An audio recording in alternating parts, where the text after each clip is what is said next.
But because it is the 2nd of April as well, I wanted just to take a minute or two to talk about the 2nd of April, which is labelled by the UN as World Autism Awareness Day. Now, I know that's a label that some people have some difficulty with. They have some questions about whether it should be an awareness day or an acceptance day or a celebration day, or merely just to have it referred to as World Autism Day. And I am, by the way, conscious up front that I am not an autistic person talking about autism, and I know that sometimes those who are autistic find it slightly marginalising to hear themselves being talked about by people who are not members of their community, and I want to address that up front.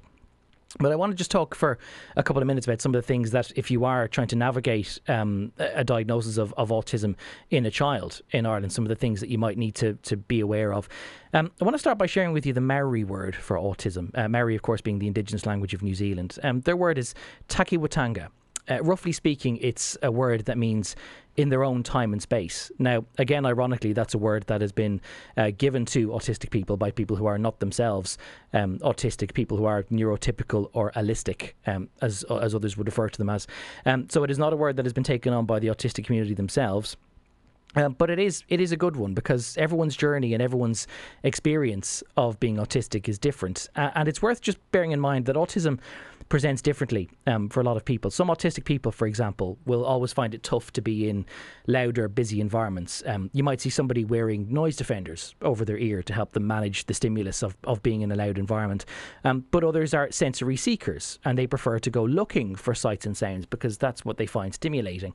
And for some, it can be a mix of both, because there are many unique and individual elements to it.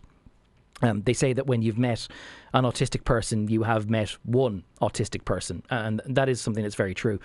What I'd like to discuss for a moment here is not my parenting story, because there's no point in prescribing my story, because again, it's different, or it's different for everyone. And I'm mindful of the increasing number of people who are diagnosed as being autistic later in life, and I don't mean to exclude them from what I'm about to say. And again, I am conscious that I'm talking as an outsider for the community, but some things that you might need to be aware of when it comes to getting the sorts of therapies that your child might need to better integrate their world with everyone else's. You should be aware that the public system is frankly a bit of a shambles. You should firstly be aware that for many people, the path to a diagnosis of early childhood autism starts when a child is around 2 years old. For some people, it starts with a conversation with a public health nurse. For others, it might start with a conversation about a GP. For others, it might be a conversation that happens a little later in childhood. You should be aware that if there is a prospect of your child perhaps having developmental differences, that they'll be referred to one of 91 Community Disability Network teams, CDNTs as we'll call them, around the country. You should be aware that you may only find out that your child is on the books of a CDNT when you get a letter out of the blue from a local charity telling you that your child is now on their books.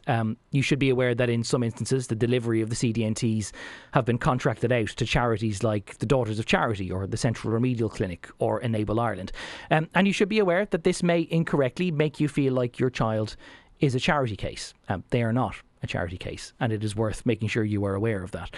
You should be aware that having been referred, your child is entitled by law to an assessment of need within 6 months. That's the first step of identifying any diagnosis and to figure out whatever therapies might be warranted.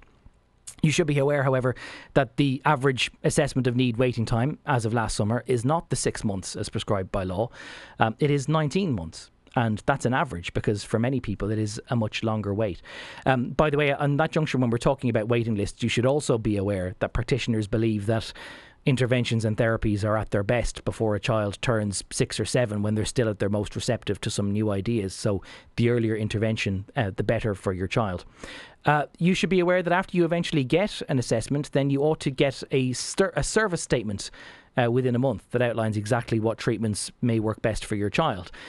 But you should be aware that even at that point, there's no guarantee that the services will follow, because around a quarter of all therapist positions within the CDNTs nationwide are vacant, because there either aren't enough practitioners or because the roles don't pay highly enough. You should be aware that because the most recent public pay deals apply to the HSE but don't necessarily apply to outside bodies, the HSE's external contractors can't match the pay that the HSE does, so the teams run by the HSE have an advantage in filling their posts while the other ones don't.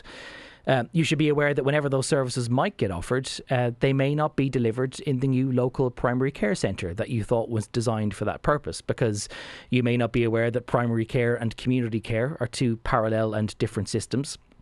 And you should be aware that your child's disability supports, which were redesigned to be delivered in the community, may actually end up being delivered at some point in the future in an area outside of your community. And you might not be aware of that distinction yourself when you are still nonetheless invited by primary care teams to attend online classes to effectively train you in providing your own DIY speech and language therapy. And they will make an explicit threat that you could be dropped from the books if you don't engage, even though at the end they'll drop you from the books anyway because you were already on the books of the community team and therefore you don't need to be on the books of the primary team. And so you should be aware that many, if they have the means, feel that they have no option but to go down the private route. You should be aware that even if you have the money, which is often a small four-figure sum, that to secure the time of a private psychologist to get a diagnosis, you will be waiting months for an appointment, such is the backlog of needs. And you should be aware that even after that, it could be months before you can get the appointments for the therapies because they're all full up too. And without spelling it out, you should be aware that they are not cheap. And you should be aware that we don't train nearly enough practitioners and therapists because even the private providers are having difficulty finding enough qualified practitioners. I'm going to go on for another couple of minutes, so please do bear with me. You should be aware that the Cabinet Minister in charge of addressing disability, who is Roderick O'Gorman, was given the word disability in his job title 33 months ago, but he was only given responsibility for disability services 33 days ago. And you should be aware that when the Junior Minister for Disability Services, Anne Rabbitte, who has been on this programme to talk about this, when she wanted to meet with each of the HSE teams to discuss how these delays could be addressed, she was refused a meeting with her own HSE staff. You should be aware that in spite of all of this, there are some parts of the state system which are really wonderful. Like, for example, there are early intervention programmes which can be either attached to primary schools or conducted in private settings or delivered through home tutoring, which act as a kind of a specialised preschool for autistic children to help set them on the path of education. Although there are, by the way, differing opinions within education, and some people would rather there be more funding for the schools rather than for the system to be so reliant on private or home tutoring.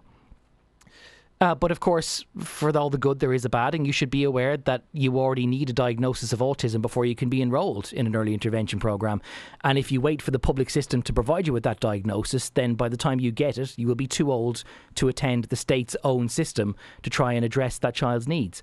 And of course, there are far more space in these classes than in the primary autism classes, which in turn have more space than in the secondary ones. And so you should be aware that far too many children have to travel far, far, far away from home, getting buses and taxis across cities to get whatever programs they can get. Really, what I want you to be aware of is that autistic children may not be all that different to anyone else, that they come in their own shapes and sizes. They have their own likes and dislikes and preferences just as anyone does. They are merely just different. As the Maori would say, they are developing in their own time and space. And so on this World Autism Awareness Day, you should be aware that it's not just the autism that you should be aware of. It's also the many barriers that are put in place of the people that we're trying to celebrate today.